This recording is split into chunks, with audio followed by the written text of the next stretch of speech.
100 feet सड़क चौड़ीकरण के विरोध में व्यापारी एकजुट, प्रशासन को सौंपे 6 सुझाव। सीकर कृषि मंडी से बजाज सर्किल तक प्रस्तावित 100 फीट सड़क चौड़ीकरण के विरोध में क्षेत्र के व्यापारी एकजुट हो गए हैं।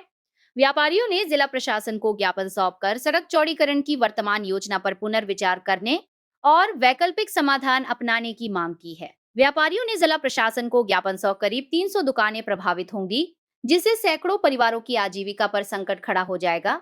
उन्होंने स्पष्ट किया कि वे शहर के विकास और बेहतर यातायात व्यवस्था के विरोधी नहीं हैं, बल्कि ऐसा समाधान चाहते हैं जिससे विकास के साथ रोजगार भी सुरक्षित रहे। व्यापारियों ने प्रशासन को 6 सुझाव दिए हैं। इनमें वॉल टू वॉल मॉडल अपनाकर सड़क का वैज्ञानिक उपयोग, बस डिपो तिराहे का पुनर्गठन, भारी वाहनों के लिए अलग व्यवस्था, खुले नालों को ढकना, बिजली के पोल और ट्रांसफार्मर हटाना, अनाज मंडी के लिए अलग व्यवस्था, खुले नालों को ढकना, बिजली के पोल और ट्रांसफार्मर हटाना, अनाज मंडी के लिए अलग प्रवेश निकास मार्ग तथा सड़क किनारे अतिक्रमण हटाकर पार्किंग व्यवस्था विकसित करना शामिल है। व्यापारिक संगठनों ने कहा कि करीब 50 वर्षों से संचालित इस बाजार को उजाड़ना उचित नहीं होगा। उन्होंने प्रशासन से व्यापारियों और विशेषज्ञों के साथ संयुक्त बैठक कर सभी विकल्पों पर गंभीरता से विचार करने का आग्रह किया, ताकि शहर का विकास, सुगम यातायात और व्यापार तीनों का संतुलन बना रहे। क्या क्या जो आश्वासन मिला है, आगे क्या रणनीति रहेगी?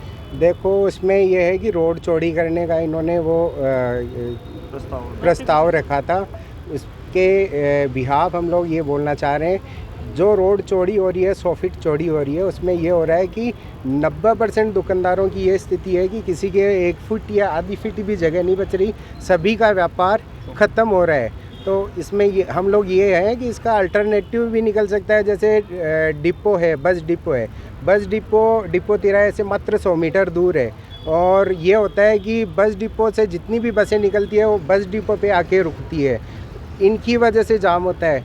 तो उसको एक थोड़ा सा वहाँ रोका जाए और जो सवारियाँ बसों में बैठाते हैं वो सवारियाँ वो लोग वहीं पर डिपो के अंदर ही बैठाएं, वो ज़्यादा सही रहेगा। दूसरा, एक वहाँ लोक परिवहन बसों का जमावड़ा रहता है, मतलब वहाँ से सवारियाँ लेते भी हैं और वहाँ पे वो सवारियाँ छोड़ते भी है, मतलब वो जगह कंजस्टेड है। दूसरी चीज़, रोडवेज बस वहाँ रुक जाती है और दूसरी लोक परिवहन बस वहाँ रुक जाती है, इसकी वजह से सबसे बड़ा जाम रहता है। तीसरा रहता है वहाँ ऑटो का जमावड़ा, मतलब लगभग 18-20 ऑटो एनी टाइम आपको डिपो तिराहे पे मिलेंगे। तो उनको थोड़ा सा व्यवस्थित करके और वैकल्पिक व्यवस्था निकाली जा सकती है। मैं तो ये चाहता हूँ कि वैकल्पिक व्यवस्था निकाल के इसका समाधान निकाले, ना कि किसी व्यापारी को परेशान करके या उसके व्यापार को तोड़ के इस चीज़ का समाधान निकाले। तो मैं तो यही चाह रहा हूँ। तीसरा ये है कि वहाँ जो भी ट्रांसफार्मर वगैरह लगे हैं और जो भी पोल लगे हैं उनको या तो सेंटर में डिवाइडर बना के वहाँ शिफ्ट कर दिया जाए या फिर उसको दीवारों के सहारे शिफ्ट कर दिया जाए। और वहाँ जो जयपुर रोड पे नाला बना हुआ है वो दीवार से 5 फीट या कहीं पे 10 फीट दूर बनाया है, तो उस नाले को दीवार से सटाया जाए। और मेरे हिसाब से वो सब जगह 70 फीट या 60 फीट के आसपास जगह है, मेरे हिसाब से एकदम व्यवस्थित जगह है और उसको यूज करके और शासन प्रशासन व्यवस्थित कर सकता है और जाम से निजात दिला सकता है। मेरे हिसाब से व्यापारियों पे पीला पंजा न चला के और उस व्यवस्था को व्यवस्थित करके और ये काम सुगम तरीके से हो सकता है। तीसरा, एक सबसे मेन है, मंडी में 2 गेट हैं, एक गेट एनी टाइम खुला रहता है, एक बंद रहता है।